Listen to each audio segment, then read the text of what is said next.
Thank you to Mr Speaker and Professor Clive Barstow for their words and extremely kind introduction. In particular, I'd like to again, like Clive said, thank and acknowledge the very hard work and vision of the founders of the Artist in Residency program, Dr Isla McPhail and Sue Starkin, Art Curator at ECU. When I first received an email from Sue, I was quite surprised. In particular, I remember the article that I'd read in the West about Diane Jones's work, and I thought that they couldn't possibly be asking me or offering me the same opportunity. I was so excited but terribly nervous, and just looking at some of the quality and the significance of the artwork in the building, I'm sure you can understand how intimidating it is. What's so special about this yearly Artist in Residence program is that it's unique in Australia, and it will give future generations a different way of seeing our current times, that is through the eyes of artists, just as we are able today to look into our past through the art on these walls. Right now, it feels that we are living in a time of heightened distrust, misrepresentation in the media, and disconnection to people in power. Everything's mediated by a screen.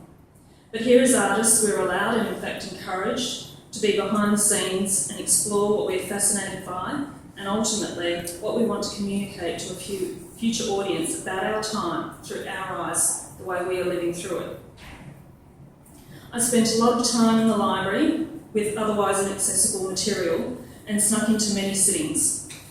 I was able to experience parliamentary's day-to-day activities, unmediated, unfiltered.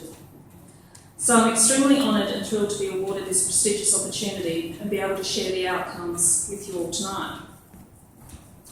During my residency, I've come to realise that perhaps being an artist and a Member of Parliament might not actually be all that different. You put your work out there, it's highly visible, you can feel exposed and everyone has an opinion about your work.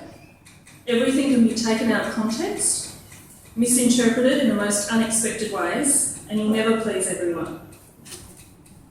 We are also people that are passionate about making a positive social change, and we do what we do because we believe the world can be a better place. When I started, I was overwhelmed by the architecture and its rich interior.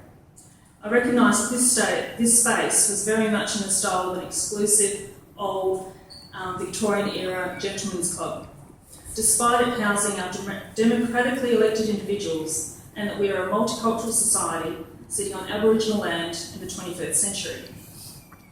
I was immediately drawn to the stories of the pioneering women who had to combat some challenges very foreign to me.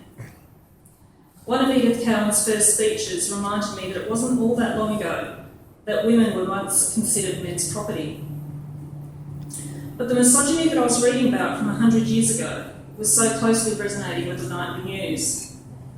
The Me Too movement, the ongoing gender pay gap, domestic violence against women, women's homelessness, and of course in politics, even more directly, seeing Julie Bishop being so completely overlooked for a leadership position. We're in an era where feminism is often characterised as unnecessary, a fight that's already been won, or only for men hating women. But with this work, I express that despite women's empowerment, so much more can still be done. The rim of the work states these primary issues of our times: true equality, respecting diversity, and a healthy planet for the next generation. Unfortunately, Edith Cowan's election platform, which included equal pay for equal work, is still valid today. What we hear about almost every day now in the news is that we live in an era of more plastic in the ocean than fish within 30 years, the increasing incidences of catastrophic weather, food insecurity, and the like. We are leaving future generations with a world that will be less habitable. What will we learn from First Nations people, and will we create earth-centred laws that give rights to nature, like countries such as New Zealand, Ecuador, Bolivia, and India? My work aims to look at the past, present, and future, and redress this gender imbalance found in the interior by celebrating women parliamentarians and tackling the aesthetics and meaning of the gentleman's club style. I reference the use of calling cards at gentlemen's clubs by the upper classes of the 1800s as a tool for exclusivity. calling cards were placed traditionally on a silver tray to request to speak to the occupants as a means for the occupants to vet their visitors. The tray in the artwork is now distinctively much larger, almost shield-like, reflecting the power and strength of women. It's composed of all 93 women members of Parliament, some of whom are well-known trailblazers. But collectively, it celebrates the sheer number of women in West Australian Parliament and their combined achievements. You'll probably notice there's some cards left blank to show that we aren't finished yet. And in the centre, the viewer gets to see their own reflection, prompting the question, what have I done and what am I contributing to this discussion? The work aims to reflect not just the general or greatest achievement of women parliamentarians, but it highlights the new issues they've raised and new roles undertaken. I learned that with women in Parliament came greater caring for women and children's needs generally, an opening of doors for ethnic and cultural diversity, and greater care for the environment.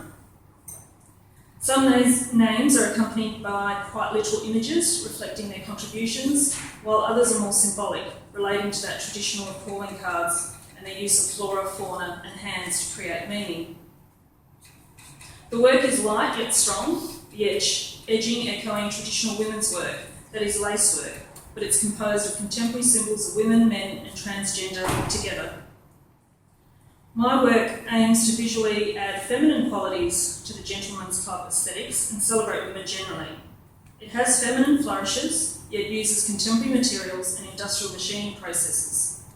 It's inspired by our earliest women parliamentarians' resilience and resistance towards opposition, their fight for wider social justice for others, and their subsequent opportunities and protection that they enabled.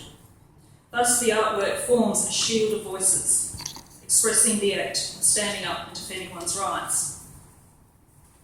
I hope you enjoy the work that I've created and its ideal setting amongst artworks celebrating the pioneering men and the portraits of our most famous and trailblazing first women in the corridor adjacent. I'd like to thank Parliament House Art Committee for enabling this extraordinary opportunity, and thanks to all the staff that I've met along the way who've been very welcoming and have helped me during my residency. Thanks everyone for coming tonight, and especially Dr. Isla McPhail and Susan Starkin.